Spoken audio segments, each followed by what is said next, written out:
Fala, leitores da Bíblia, a gente vai ler Marcos capítulo 3. De novo entrou Jesus na sinagoga e estava ali um homem que tinha ressequida uma das mãos.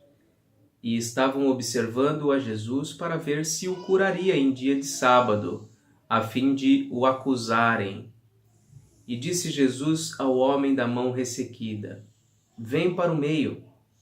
Então lhes perguntou: É lícito nos sábados fazer o bem ou fazer o mal? Salvar a vida ou tirá-la? Mas eles ficaram em silêncio, olhando-os ao redor. Indignado e condoído com a dureza do seu coração, disse ao homem: Estende a mão. Estendeu-a e a mão lhe foi restaurada. Retirando-se os fariseus, conspiravam logo com os herodianos contra ele em como lhe tirariam a vida. Mas uma situação complicada aqui na vida de Jesus, porque ele curou no sábado um homem que tinha a mão ressequida. Eu não sei exatamente qual era a sua enfermidade, talvez uma mão encurtada, né? Sabe? Quando acontece uma má formação. E ali, quando o homem estendeu a mão, ele simplesmente já tinha a mão perfeita. E Jesus ficou indignado com a dureza do coração deles. E é assim sempre. Nosso coração é tão duro, é tão endurecido por princípios que nós julgamos serem corretos. Muitas vezes nós nos fechamos para fazer o bem, de acordo com aquilo que Deus espera de nós.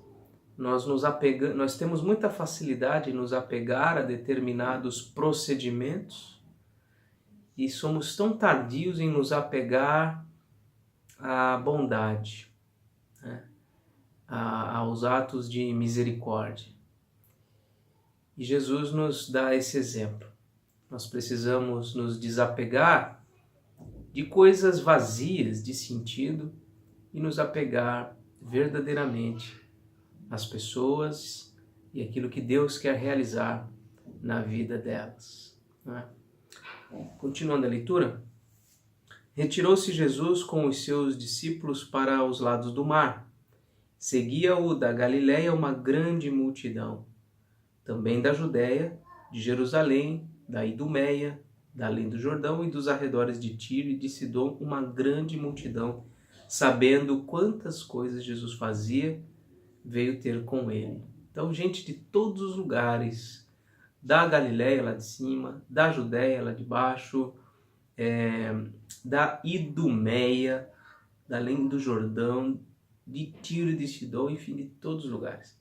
Então recomendou a seus discípulos que sempre lhe tivessem pronto um barquinho, por causa da multidão, a fim de não o comprimirem, pois curava a muitos, de modo que todos os que padeciam de qualquer enfermidade se arrojavam a ele para o tocar.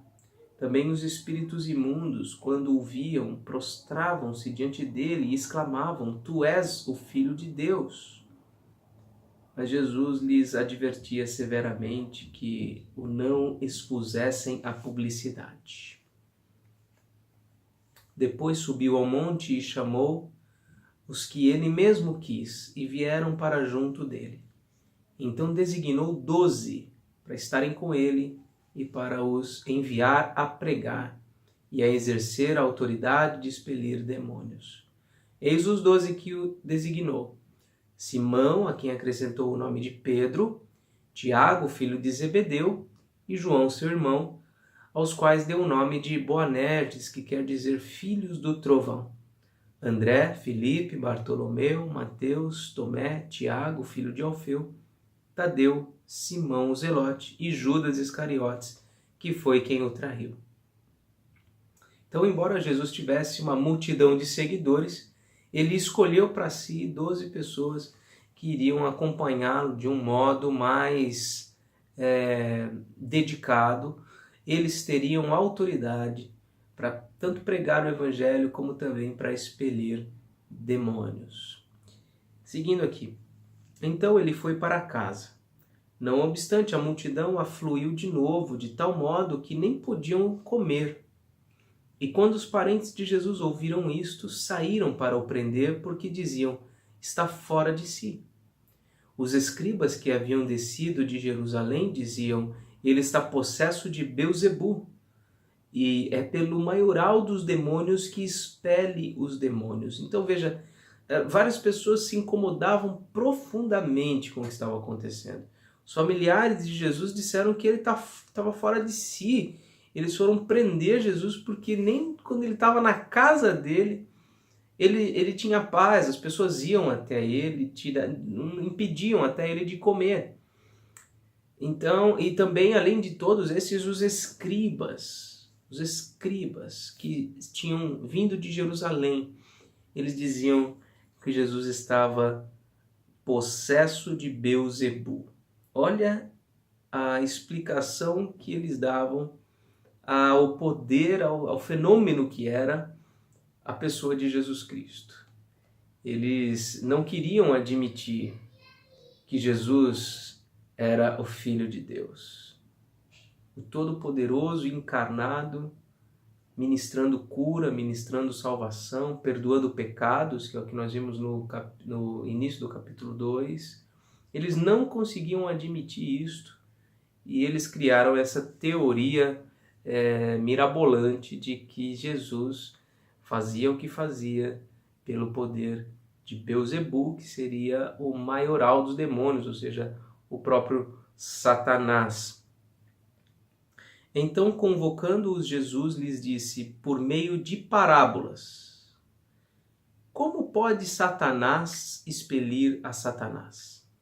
Se um reino estiver dividido contra si mesmo, tal reino não pode subsistir.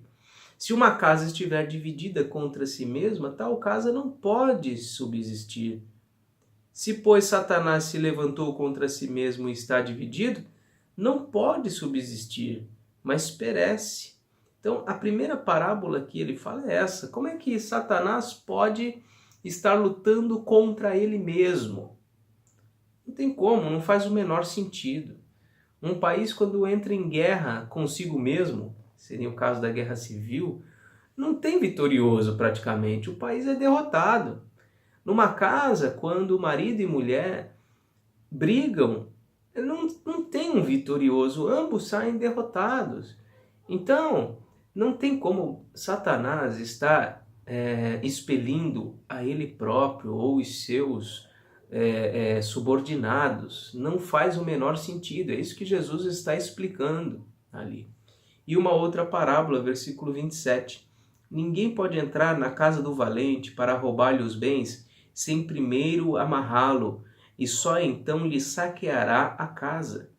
Em verdade vos digo que tudo será perdoado aos filhos dos homens, os pecados e blasfêmias que proferirem, mas aquele que blasfemar contra o Espírito Santo não tem perdão para sempre, visto que é réu de pecado eterno. Isto porque diziam, está possesso de um espírito imundo. Então, a segunda parábola que ele fala é o seguinte, que para alguém invadir a casa e roubar os bens de um valente, é necessário primeiro prender esse valente, prender esse cara. Imagina você tentar roubar a casa de um cara extremamente forte, extremamente ardiloso, ele possui armas. Você vai ter que, com muita cautela, a primeira coisa que tem que fazer é segurar esse homem, prender esse homem, para depois fazer o que você quer fazer. E Jesus se coloca, portanto, nessa condição. Ele, para que pudesse, neste momento, tirar do valente os seus bens, ele teve que, antes de tudo, prendê-lo. Então, quem é o valente? O valente é Satanás. Quais são os seus bens? Seus bens são as pessoas. E Jesus, antes de tudo, ele prende Satanás para que então possa arrebanhar para si as pessoas outrora por ele escravizadas. Então, essa é a parábola. E Jesus fala que, olha, vocês estão atribuindo ao Satanás aquilo que eu estou fazendo, isto é um pecado contra o Espírito Santo, porque eu não estou fazendo isso pelo poder de Satanás, mas pelo poder do Espírito Santo, e isto é gravíssimo, não é? E na sequência ele diz: nisto chegaram sua mãe e seus irmãos, e tendo ficado do lado de fora, mandaram chamá-lo. Muita gente estava sentada ao redor dele e lhe disseram: olha, tua mãe, teus irmãos e irmãs estão lá fora, à tua procura. E então ele lhes respondeu, dizendo: quem é minha mãe e meus irmãos? E correndo olhar pelos que estavam assentados ao redor, disse: eis minha mãe e meus irmãos. Portanto, qualquer que fizer a vontade de Deus, esse é meu irmão, irmã e mãe. Jesus não está com isso desprezando a sua família, não. Ele não está desprezando a sua mãe, ele não está desprezando seus irmãos. O que ele está fazendo é dizendo que aquelas pessoas que buscam a Deus, que dão ouvidos à sua voz, que creem nele, estes são parte da sua família de fato, não só no que tange o aspecto biológico, mas sobretudo no que diz respeito à família da fé. E é isso mesmo, a igreja é chamada pelo apóstolo Paulo de família de Deus.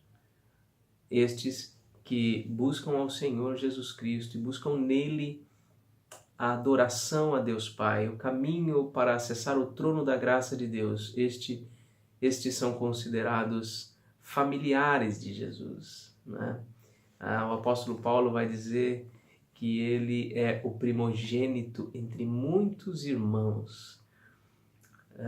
Então, é nesse sentido que nós lemos aqui quem é de fato a família de Jesus. Muitos dos irmãos de Jesus, pelo menos alguns, certamente vieram a crer nele.